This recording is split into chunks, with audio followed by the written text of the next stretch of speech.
Hello friends, ఈరోజు మనం గోబీ 65 ఎలా తయారు చేసుకోవాలో చూద్దాం రండి. దానికి కావాల్సిన పదార్థాలు ముందుగా కారం, సాల్ట్, ధనియాల పౌడర్, పసుపు, మైదా, కార్న్‌ఫ్లోర్, ఇంకా అలానే ఇది గరం మసాలా. వీటిని ఇప్పుడు మిక్స్ చేసుకుందాం. ఇక్కడ నేను ముందుగా మైదా వేస్తున్నాను. మైదా 3 టేబుల్ స్పూన్ తీసుకున్నాను. కార్న్‌ఫ్లోర్ 2 టేబుల్ స్పూన్ తీసుకున్నాను. కారం, సాల్ట్,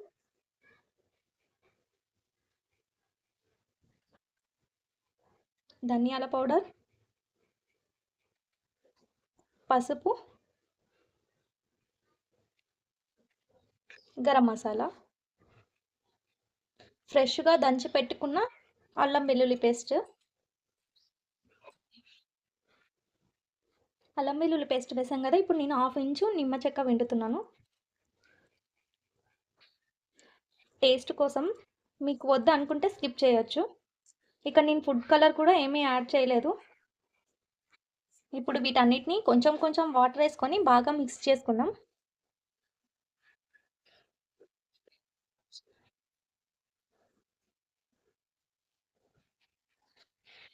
ఈ కన్సిస్టెన్సీ వచ్చే వరకు కలుపుకోవాలి. ఇక్కడ నేను కాలీఫ్లవర్ని ఉడకబెట్టుకుంటున్నాను. ముందుగా ఒక గిన్నెలో వాటర్ తీసుకొని పొయ్యి మీద పెట్టుకోవాలి. ఇప్పుడు స్టవ్ ఆన్ చేసుకొని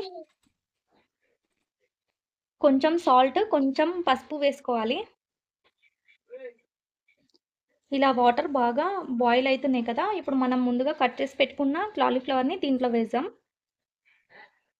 ఇలా అంతా కాలీఫ్లవర్ అంతా వేసుకుందాం.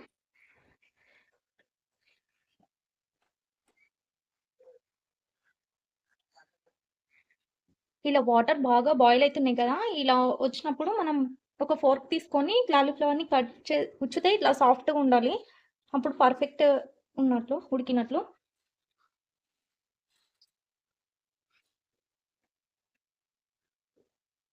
ఇప్పుడు కాలీఫ్లవర్ ఉడికిపోయింది కదా, దీన్ని మనం వేరే ప్లేట్లోకి షిఫ్ట్ చేసుకుందాం. ఇలా కాలీఫ్లవర్ని పక్కకు తీసి పెట్టుకున్నాం కదా, ఇప్పుడు మనం ముందుగా ప్రిపేర్ చేసుకున్న మసాలాలోన వీటిని వేసి కలుపుదాం. ఇలా పీసెస్కి బాగా అంటుకునేలాగా మసాలాని బాగా కలుపుకోవాలి.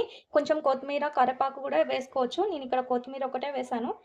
ఇప్పుడు దీన్ని డీప్ ఫ్రై చేసుకుందాం. దానికోసం ముందుగా స్టవ్ ఆన్ చేసుకొని ఒక కడాయి పెట్టుకోవాలి. ఇప్పుడు దీంట్లో ఆయిల్ వేసుకుందాం. ఆయిల్ బాగా వేడెక్కే వరకు వెయిట్ చేద్దాం.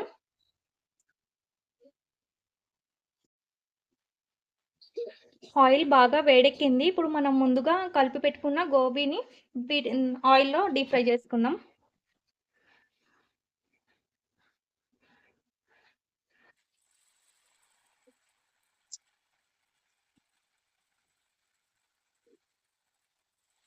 ఇలా అన్నీ వేసుకోవాలి. ఇలా అన్నీ వేసుకొని ఒకసారి ఇలా కలుపుకోవాలి. ఇక నేను ఫుడ్ కలర్ యాడ్ చేయలేదు. అందుకే మీకు కలర్ ఇలా కనిపిస్తుంది. దీన్ని ఇప్పుడు మనం గోల్డెన్ బ్రౌన్ కలర్ వచ్చే వరకు వేయించుకుందాం.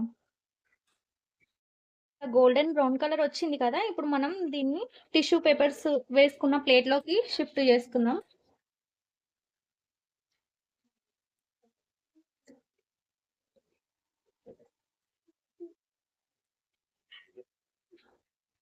అంతే అండి, ఎంతో టేస్టీగా గోబీ 65 ఎలా తయారు చేసుకున్నామో చూసాం కదా. మీరు కూడా ట్రై చేసి ఎలా ఉందో కామెంట్ సెక్షన్లో కామెంట్ చేయండి. అలానే మన వీడియో నచ్చితే లైక్ చేసి, షేర్ చేసి, సబ్స్క్రైబ్ చేయండి. మరొక వీడియోతో మళ్ళీ కలుద్దాం. బాయ్.